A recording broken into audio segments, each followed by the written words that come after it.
अस्सलाम वालेकुम students, today is our lecture number 16 of chapter number 2।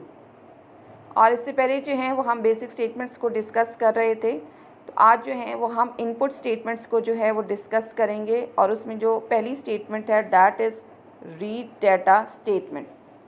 Read data statement is a combination of two statements use together, यानी जो read और data statement हैं ये एक दूसरे के साथ जो हैं वो यूज़ होती हैं। और read statement is use to read different values, यानी जो रीड स्टेटमेंट है वो डिफरेंट वैल्यूज़ को रीड करने के लिए यूज़ होती है, जबकि data statement is use to give the values to the read statement. Many values can be stored in different variables easily using these statement. Read statement contains a list of variables, यानी read statement में जो है वो variables की list होती है, यानी variables उसमें जो है वो मौजूद होते हैं, जबकि जो data statement है इसमें जो है वो different values जो हैं वो store होती हैं जो कि read statement read करता है। I am again repeating, read data statement जो है it is a combination of two statements. read statement जो है उसमें variables होते हैं, जबकि जो data statement होता है उसमें values जो हैं वो दी जाती हैं।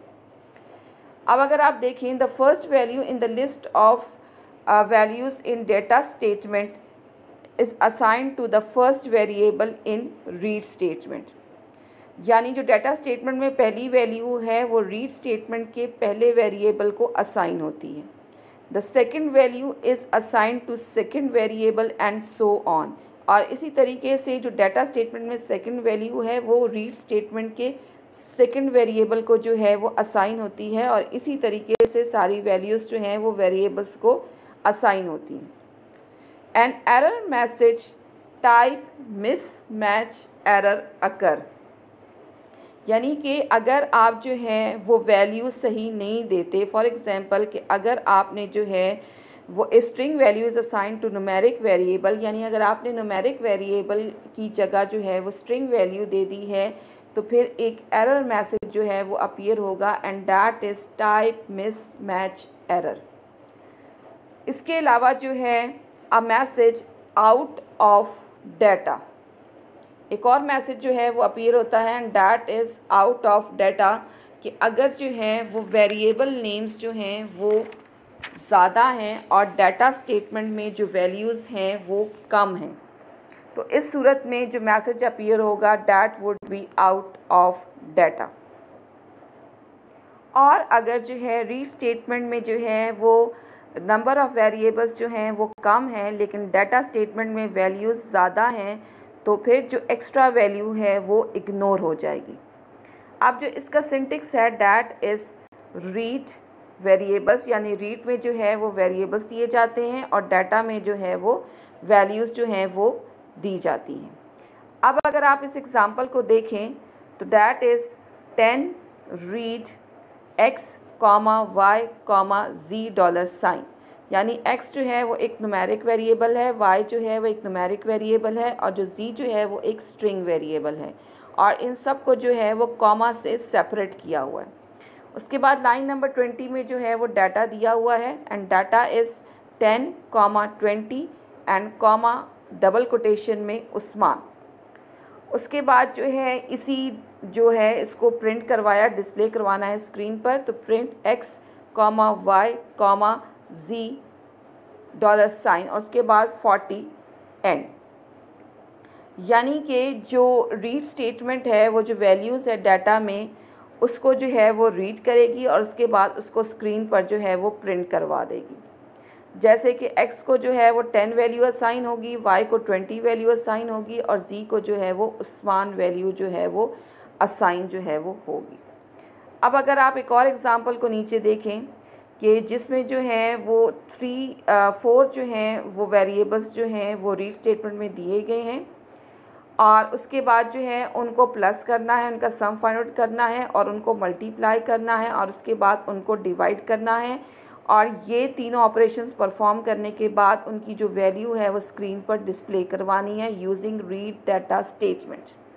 तो इसमें अगर आप देखें तो 10 CLS यानी स्क्रीन क्लियर होगी, उसके बाद जो है वो 4 values read A, B, C, D, ये 4 जो हैं वो वेरिएबल्स इसमें जो है रीड स्टेटमेंट में दिए जाएंगे।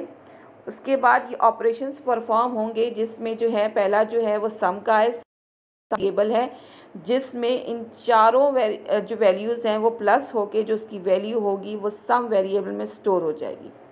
उसके बाद जो है MUL, ये भी एक वेरिएबल है जिसमें ये चारों जो वैल्यूज़ हैं वो मल्टीप्लाई होने के बाद उसकी वैल्यू इसमें जो है वो स्टोर हो जाएगी।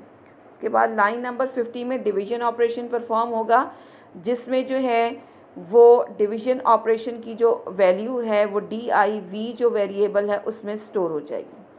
उसके बाद लाइन नंबर 60, 70, 80, ये तीनों जो हैं वो इन तीनों वेरिएबल्स की जो वैल्यू है वो स्क्रीन पर प्रिंट करवाएगी। उसके बाद लाइन नंबर 90 में जो है वो डाटा स्टेटमेंट है। अब जो डाटा स्टेटमेंट है इसमें वैल्यू है 1, 2, 3, 4। अब A को वैल्यू असाइन होगी 1, B को वैल्यू असाइन होगी 2, C को वैल्यू असाइन होगी 3 और D को वैल्यू असाइन होगी 4। और उसके बाद है एंड स्टेटमेंट, यानी यहाँ पर प्रोग्राम जो है वो हमारा कंप्लीट हो रहा है। अब जो रीड स्टेटमेंट है आपने देखा कि वो लाइन नंबर 20 में लिखी हुई है और डाटा स्टेटमेंट जो है वो लाइन नंबर 90 में लिखी हुई है।